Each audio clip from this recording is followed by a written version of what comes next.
An amazing amount of talking head video creators changed their lives and made a ton of money making YouTube videos. You can be one of them, making your dreams come true.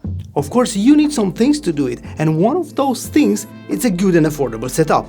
Do you like how this image looks? Do you like the audio quality? Let's build this affordable setup together, and this image is straight out of the camera. No color grading, nothing. We are going on the easy way. For over 5 years, I make talking head videos on other channels. And if you're new to this channel, here I like to build setups. Me and my subscribers, we are passionate about YouTube and filmmaking gear, so you are on the right channel. Welcome! To build a perfect setup, we need to cover 3 main areas. The first one, video. You need a camera. The second one, and this is the most important part, here I will make a live demonstration with a stopwatch to prove you that 90% of creators are wrong about this process. And the third part, an underestimated one, but crucial, you will lose money if you miss this one. Let's go with the first one, the camera. Do you like this image? Yes? It's recorded with Sony ZV-E10. It's a $659 body. Why do I recommend this? It's an affordable 4K camera, super good in low light, with an amazing image quality for this price and super easy to use. Yes, you can do super good quality with a full HD camera, but at this price in 2023, it's better to do it in 4K. You will have a future-proof content. Maybe you want to make a course with this setup, and having a super good quality, you can sell that course for many years because the quality is still good. You can combine this body with an affordable but super good lens, Sigma 16mm f1.4, $439. Why this lens? Wide enough, and because you shoot 4K with this camera, you can crop without losing too much quality. Look, full image, crop. Full image, crop. A lens with f1.4 is perfect if you don't have big professional lights. For talking head videos, I recommend you to go with 25 or 30 FPS. Shutter speed 1/50 for 25 FPS and 1/60 for 30 FPS. With this lens at 1.4 and ISO as low as possible accordingly with the amount of light you have in the room.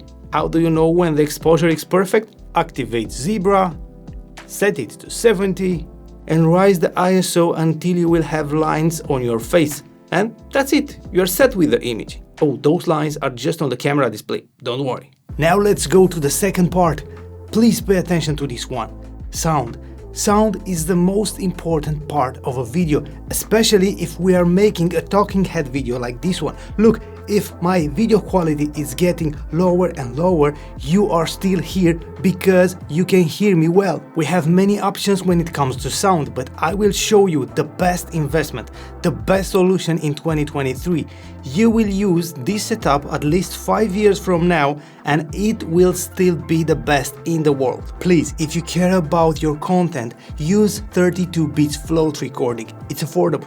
I recommend you to invest in this Zoom F3 professional recorder. With this, you will have 32 bits float audio, the best in the world. Like a raw video, everything is recorded. And this is perfect if you are a beginner. You just need to turn this on, connect the microphone and speak. No gain button, nothing. Every time the sound will be perfect. What is 32 bits float recording? You can record super quiet sounds and super loud sounds, and it will still sound good. You can adjust this in post-production. Let me show you. This is the recording that I made. This part is the quiet one and this one is the loud one. I'm not gonna play this because this part will destroy my speakers. This part looks too quiet and this part looks too loud. But for 32 bits float, nothing is too quiet and nothing is too loud. I will cut this here and just raise the volume on this one. And doing this, the noise is not raised with the volume. And this part looks clipped, but when I drag it down, everything is recovered and nothing is clipped. Super quiet sounds and super loud sounds. Oh my god, so I need to sync the audio in post? I don't want to do that, no! I will make a live demonstration right now. I will start a clock and show you how long it takes, how long it really takes to sync the audio in post. Come on. Good, so on my timeline right now, I have the video because this is a step you will do anyway. I will show you just the extra steps. On this micro SD card, I have my file. I will insert this micro SD into the card reader. I will copy the files, insert the files on my timeline and perfectly sync with the video. And I'm not gonna make any cuts to this video because I wanted to see. I will start the clock and see how long it really takes. Are you ready? Come on, let's do this. 3, 2, 1, start. I will act normal, okay? Just insert the micro SD. I will minimize my software.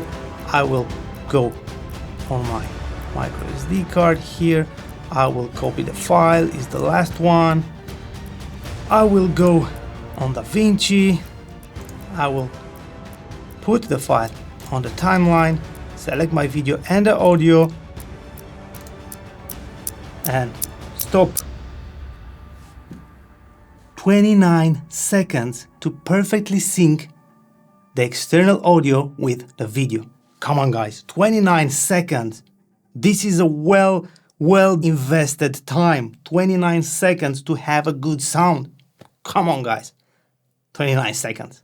Don't be lazy when it comes to sound quality. Seems easier to use a wireless lav mic connected directly to the camera. But if you set the gain wrong, you will have clipping and you need to record everything again. But if syncing the audio in post is your worst nightmare, you can also connect the output of the F3 to the camera and record the sound in the camera, and the F3 will apply a limiter so the sound will be good. But the final recording in the camera in this case is not gonna be 32 bits float because your camera can't record 32 bits float.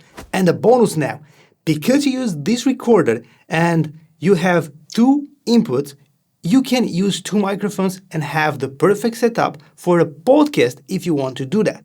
And speaking about the microphone, I recommend you this one, Audio-Technica 8875R. This is a microphone that will help if you don't have a sound-treated room like me. It will help you to reduce the reverb and reject the ambient sounds. Right now, this sound is recorded with the Zoom F3 and this microphone. Now you hear me through this wireless system, and these kind of microphones are omnidirectional, and those are picking up everything around you, including the reverb and the ambience noise. And right now you can hear me through this studio microphone. This is a good, affordable studio microphone. But if you don't have experience with this kind of microphones, if you move a little bit, big volume differences will appear on the final recording. And if you don't use a pop filter, if you say pizza, the sound will pop, and this is disturbing. This microphone is perfect. It's affordable, $169, and extremely good sounding mic. Just position the mic as close as possible to the mouth, outside of the frame, and that's it. I'm pretty sure that you will hear this a lot. Use this or this because it's easier. Trust me, it's not gonna be much easier, but comparing the sound quality, it's worth a little bit of effort. Of course, it's not everything about the technical quality, but if you can do it better, do it. Now let's move to the third part. If you don't pay attention to this one, the creative process can be so hard and annoying, and money can be spent in a wrong way. Accessories. One of the most important accessories is the light. I use a Godox SL60W. A 60 watts light should be enough for the beginning with a lens like Sigma with f1.4. Of course, you need a light stand. I will put links in the description for all these equipments. And to look good, you also need a softbox. I use this small one because I don't have a big room. If you don't want a spot or cinematic light, you can bounce the light from the wall in front of you without a softbox, and for the camera you need two more things. One, a good tripod. Please don't buy a cheap plastic one, you will regret this. Choose an aluminum or a carbon fiber one if you can, with a fluid video head. I use this Siri tripod, I am super happy with it. And the second thing, you need an SD card. This should be V30 for ZV-E10. I recommend this SanDisk 128 GB. And now a surprise, if you have this setup, the ZV-E10 and this lens, you can also vlog with them. It's easy to build a rig for vlogging if you already have them. I have a dedicated video building a rig for vlogging with this camera and this lens. You should definitely check this video.